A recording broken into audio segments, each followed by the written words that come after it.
विघ्नहर्ता श्री गणेश, श्री गणेश, श्री गणेश। त्रिदेवी माताओं के हठ करने पर त्रिदेव देवी अनुसुईया के पतिव्रत धर्म की परीक्षा हेतु उनके आश्रम पहुंच गए, किंतु ये परीक्षा कोई साधारण परीक्षा नहीं था। गौरी पुत्र,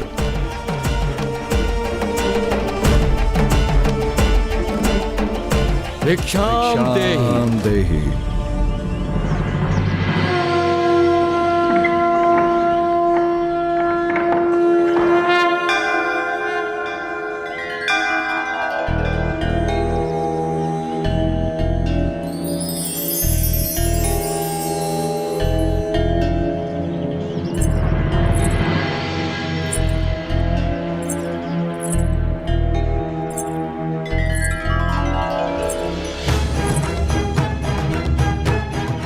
प्रणाम देवी।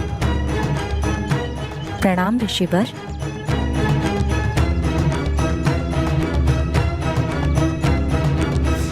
ये साधारण भिक्षा नहीं देवी,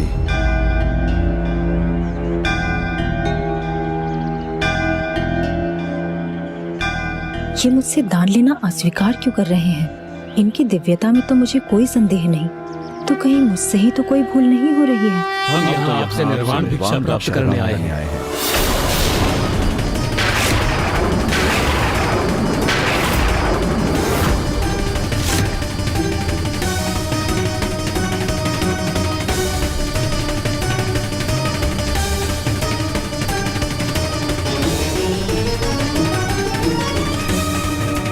निर्वाण भिक्षा? हम आपसे निर्वाण दान ही स्वीकार करेंगे, अन्यथा हम यहाँ से रिक्त हाथ चले जाएंगे।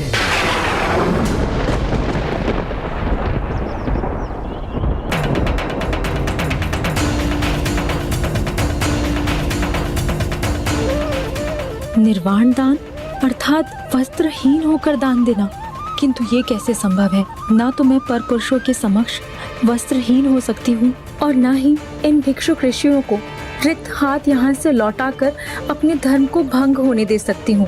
प्रथम स्थिति में मेरा पतिव्रत धर्म खंडित होगा और दूसरी स्थिति में मैं अपने तपोबल से वंचित हो जाऊंगी।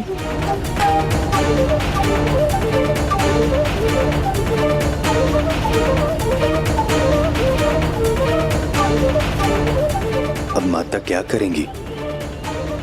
कहीं मैंने अपनी इस योजना से माता को बड़ी दुविधा में तो नहीं डाल दिया?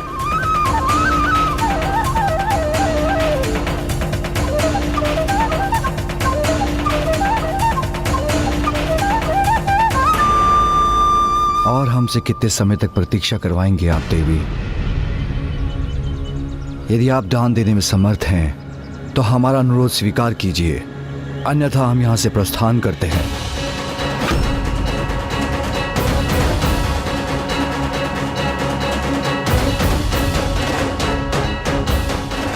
हे प्रभु, मेरी इस दुविधा में मेरी सहायता कीजिए, सहायता कीजिए प्रभु, सहायता कीजिए।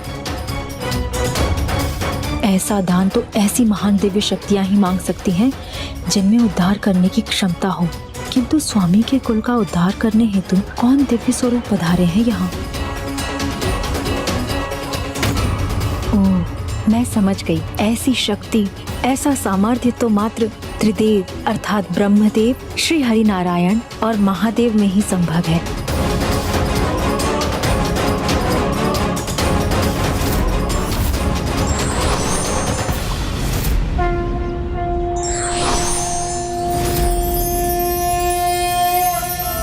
मुझे इन तीनों भिक्षुक ऋषियों में महादेव, श्री हरि नारायण और ब्रह्मदेव की छवि दिखाई दे रही है, अर्थात ये अवश्य मेरी परीक्षा है, जिसके उपरांत मुझे अवश्य प्रभु की कृपा प्राप्त होगी। और मुझे ज्ञात हो गया है कि इस परीक्षा में सफल होने हेतु मुझे क्या करने की आवश्यकता है।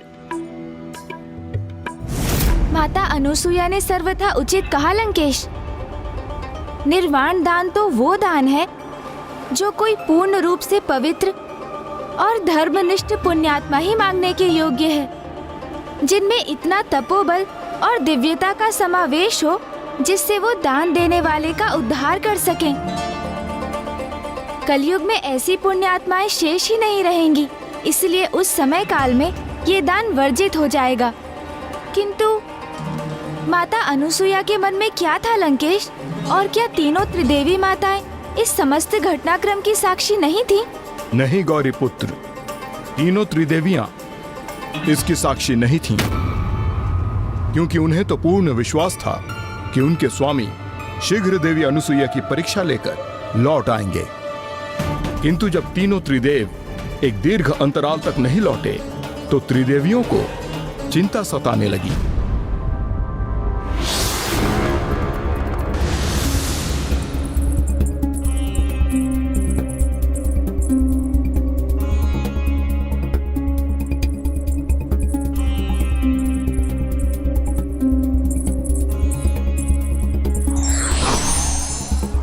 देवी पार्वती, क्या हुआ देवी लक्ष्मी, क्या हुआ देवी सरस्वती?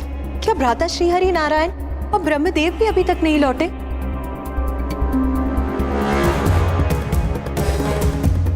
तब तो हमें हमारी ध्यान शक्ति से ये ज्ञात करना चाहिए कि उन्हें लौटने में इतना विलंब क्यों हो रहा है। कहाँ है वो?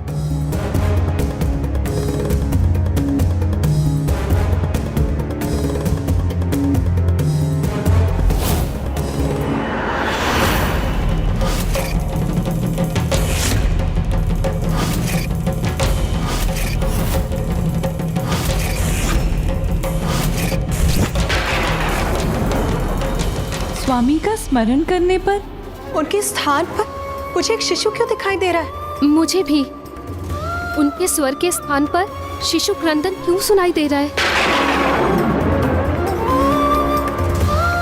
हमें पुनः प्रयास करना चाहिए।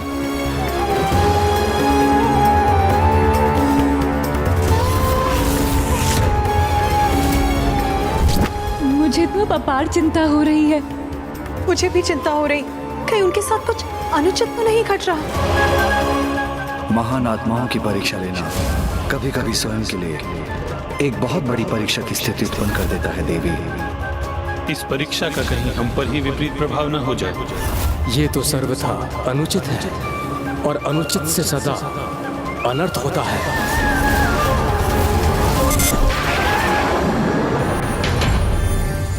पुनः ऐसा क्यों हो रहा है? प्रभु के स्थान एक शिशु का आभास क्यों हो रहा है मुझे? नारायण नारायण। प्रणाम माते। नारायण नारायण। ऐसा प्रतीत हो रहा है कि आप तीनों अत्यधिक चिंतित हैं। ऐसा भी प्रतीत हो रहा है कि आप तीनों त्रिदेव कहाँ है उसकी चिंता में चिंतित हैं।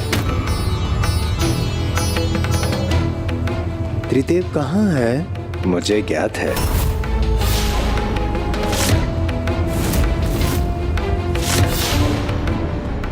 तो शीघ्र बताइए देवर्षि, कहाँ है वो? माता अनसुया जब ये न समझ सकी कि वे अपनी दुविधा से कैसे मुक्त हो तो नारायण नारायण उन्होंने। आपने तो स्पष्ट कर दिया है कि आप निर्वाण दान के अतिरिक्त अन्य कोई भी दान कदापि स्वीकार नहीं करेंगे। आपने सर्वथा उचित समझा देवी।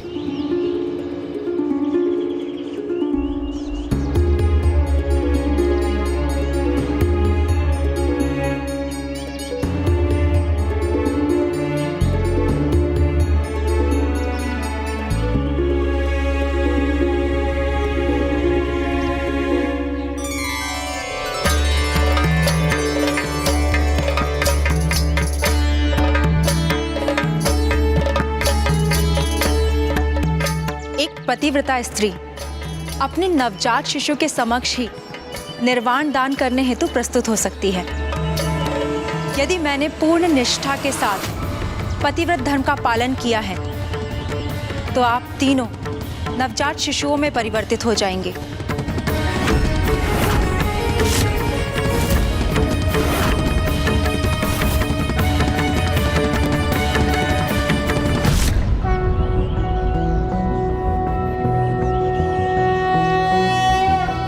जब तीनों प्रभु नवजात शिशु के रूप में प्रकट हुए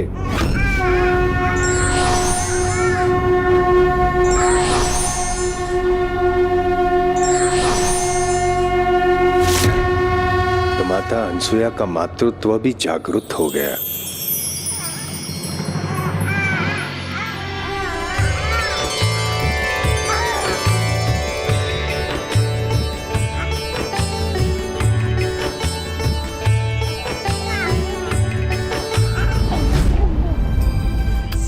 आप तीनों मुझसे आहार प्राप्त करना चाहते थे ना,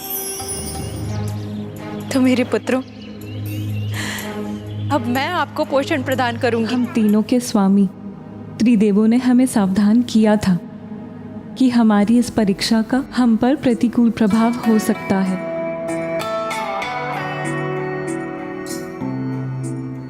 देवी अनुसुईया ने प्रमाणित कर दिया कि वो सतीत्व और पतिव्रता धर्म में सर्वश्रेष्ठ है। हाँ देवी, किंतु अब हमें हमारे स्वामी को उनके मूल रूप में लाने का कोई उपाय करना चाहिए।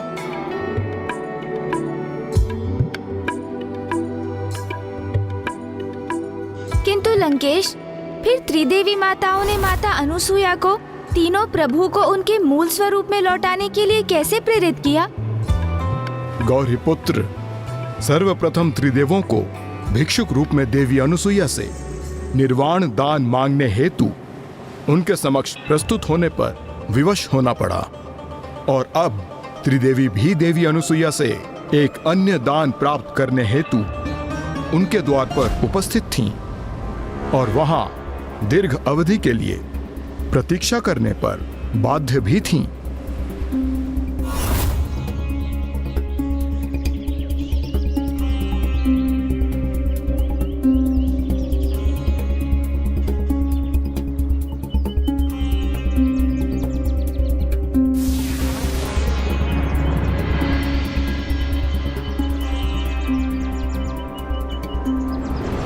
नारायण नारायण, यहाँ जो भी हो रहा है उसका कारण तो एक प्रकार से मैं ही हूँ, और अब मुझे ज्ञात नहीं कि सब कुछ पुनः सामान्य कैसे होगा और कितनी परिकाष्ठा करनी होगी तीनों माताओं को। देवी अनुसुईया, अब जब तक चाहेंगे हम यहाँ प्रतीक्षा करेंगे, किंतु मुझे पूर्ण विश्वास है आप कदापि हमें यहाँ से रिक्त हाथ नहीं लौटाएंगी।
हे महान तपस्विनी देवी अनुसुईया,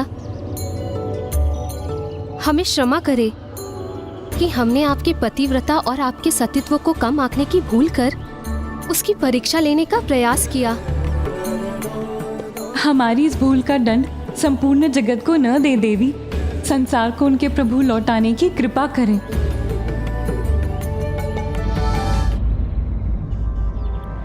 देवी, आज हम ये स्वीकार करते हैं और साथ ही ये घोषणा भी करते हैं कि आप ही महानतम पतिव्रता हैं।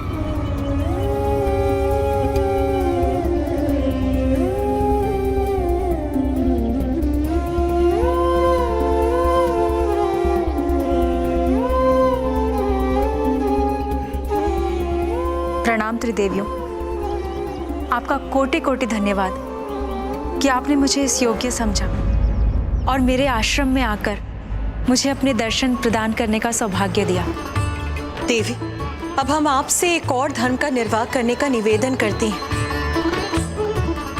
आप हम सबको हमारे स्वामी और जगतवासियों को उनके प्रभु, उनके त्रिदेव लौटा दीजिए।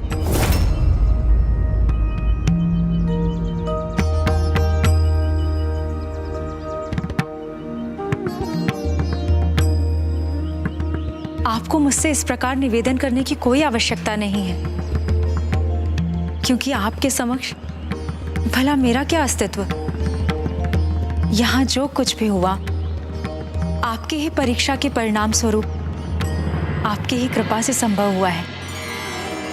आपकी ही लीला से मुझे मातृत्व सुख प्राप्त हुआ।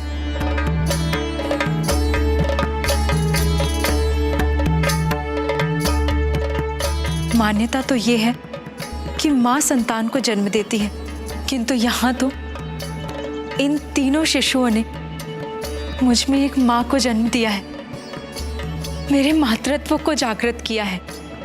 और इस माँ के लिए अपने शिशुओं से विलग होना अत्यंत दुखदायी होगा। इसीलिए आप जो कह रही हैं वो मैं तभी कर सकती हूँ जब मेरे द्वारा निर्धारित एक अवस्था पूर्ण होगी। आप तीनों त्रिदेवियां मुझे एक वचन दीजिए कि भविष्य में आप अपने स्वामियों को मेरे पुत्र के रूप में अवतार लेने के लिए प्रेरित करेंगे।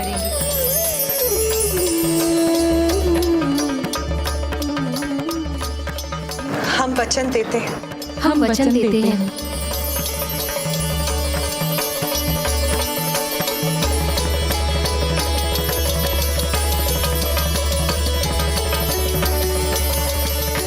धन्यवाद।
धन्यवाद माता। देवी अनुसुईया, आपने अपने सतीत्व का बल प्रदर्शित कर और अपने पतिव्रत धर्म से अर्चित शक्ति का परिचय देकर जगत के समक्ष प्रमाणित कर दिया है कि आप ही महानतम पतिव्रता हैं। किंतु उससे भी अधिक हम त्रिदेव जो स्वयंभू हैं, अर्थात जो स्वयं प्रकट हुए हैं, आपने हमारे शिशु रूप में अपने आंचल में भरकर माँ की ममता के अनूठे सुख से परिचित करवा दिया। आपकी ममता का सुख तो हमारे लिए परम सुख के समान था, और माता का सुख क्या होता है वो आज आपने हमें ज्ञात करवा दिया। और हम पुनः उस सुख का अनुभव करने के लिए ललायित हैं। इसलिए हम आपको वरदान देते हैं कि हम तीनों त्रिदेव आप और ऋषि अत्रि के यहाँ संतान रूप में जन्म अवश्य लेंगे, और हमारा आशीष आप पर सदैव बना रहेगा।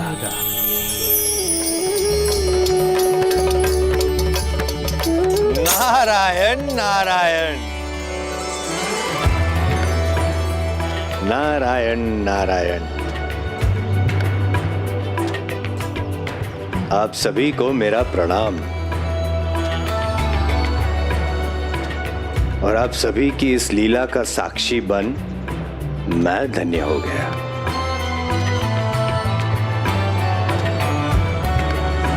अब यही लीला आगे चलकर फलित होने वाली थी प्रभु महादेव के ऋषि दुर्वासा के रूप में जन्म लेने की उसी घटना से। अर्थात अब महादेव का ऋषि दुर्वासा अवतार लेने का समय आ गया था, और कदाचित मामा जी श्री हरि नारायण भी प्रभु दत्तात्रेय अवतार लेने वाले थे।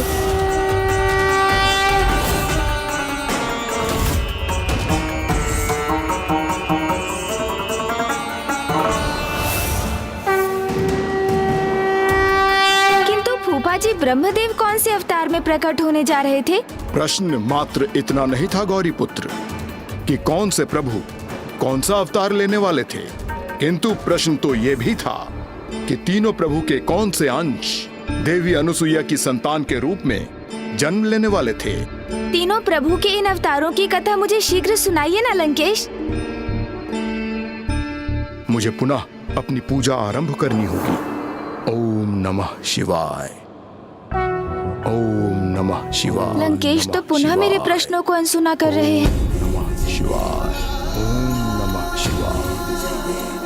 आपके प्रश्न का उत्तर तो आपको उस विस्फोटक घटना के विषय में विस्तार से सुनने के उपरांत ज्ञात होगा गौरी पुत्र, जब पुनः एक बार पितामह प्रभु ब्रह्मदेव को प्रभु शिव शंकर शंभु के कोप का सामना करना पड़ा था।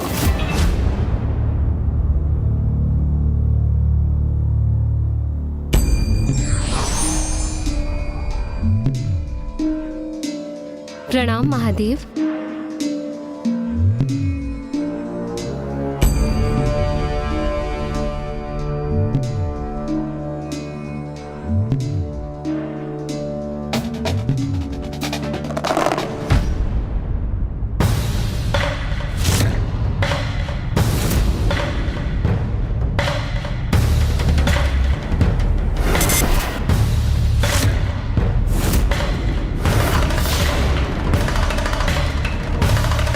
ब्रह्मदेव को तो जैसे मेरे आगमन का आभास भी नहीं हुआ।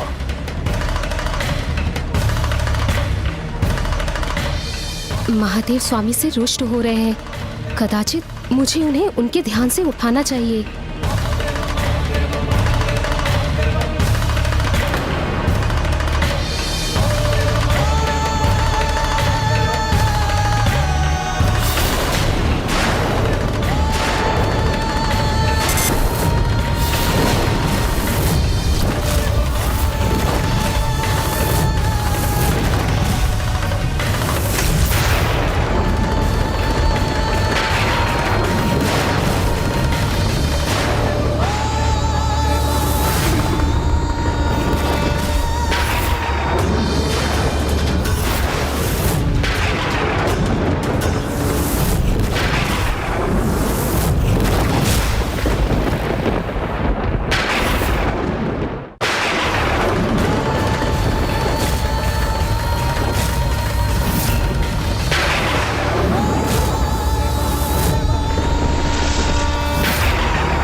प्रभु महादेव के डमरू नाद से संपूर्ण सृष्टि ध्वनित हो उठी।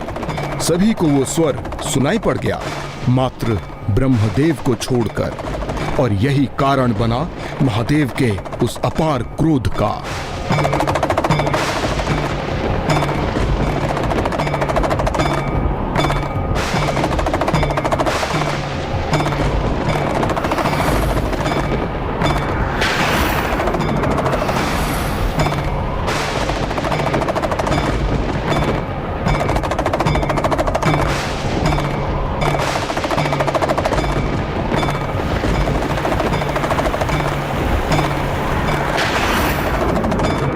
प्रणाम प्रभु।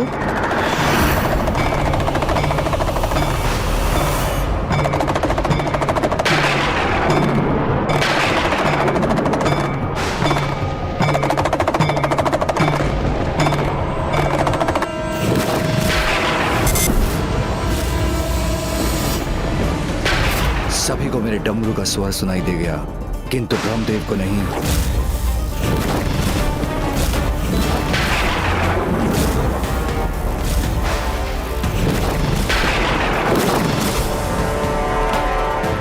प्रभु महादेव के आगमन के उपरांत भी उनके द्वारा ब्रह्मदेव को अपनी ओर आकर्षित करने पर भी वो अपने ध्यान से जागृत क्यों नहीं हो रहे? क्या ये किसी महान उद्देश्य को पूर्ण करने के लिए प्रभु की कोई लीला है, अथवा वास्तव में ही प्रभु ब्रह्मदेव और ब्रह्मलोक पर प्रभु महादेव के क्रोध का संकट छा रहा है?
प्रभु भ्राता, मैं आपसे स्वामी को क्षति नहीं पहुंचाने का निवेदन करती हूँ।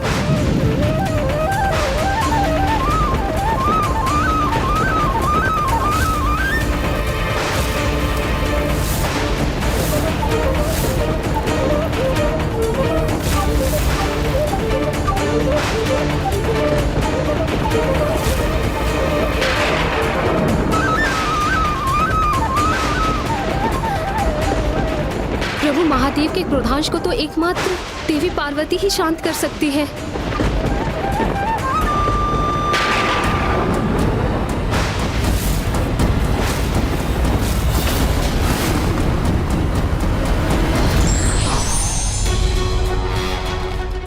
हे देवी पार्वती, मेरे भ्राता महादेव की अर्धांगिनी, कृपया मेरे स्वामी की सहायता कीजिए, क्योंकि यदि प्रभु महादेव के क्रोधांश को कोई रोक सकता है तो मात्र आप ही है देवी।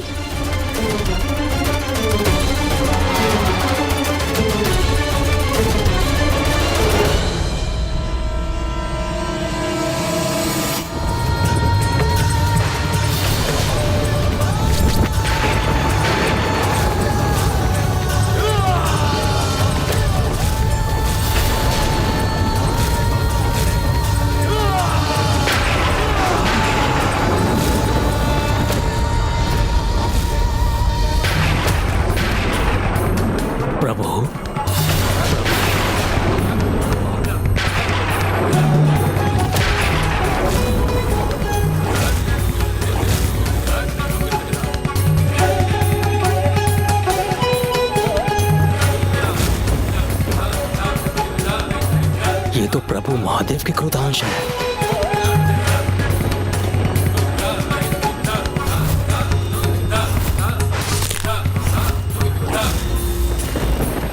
कहीं पूर्व के समान प्रभु पुनः मुझे दंडित तो नहीं करेंगे?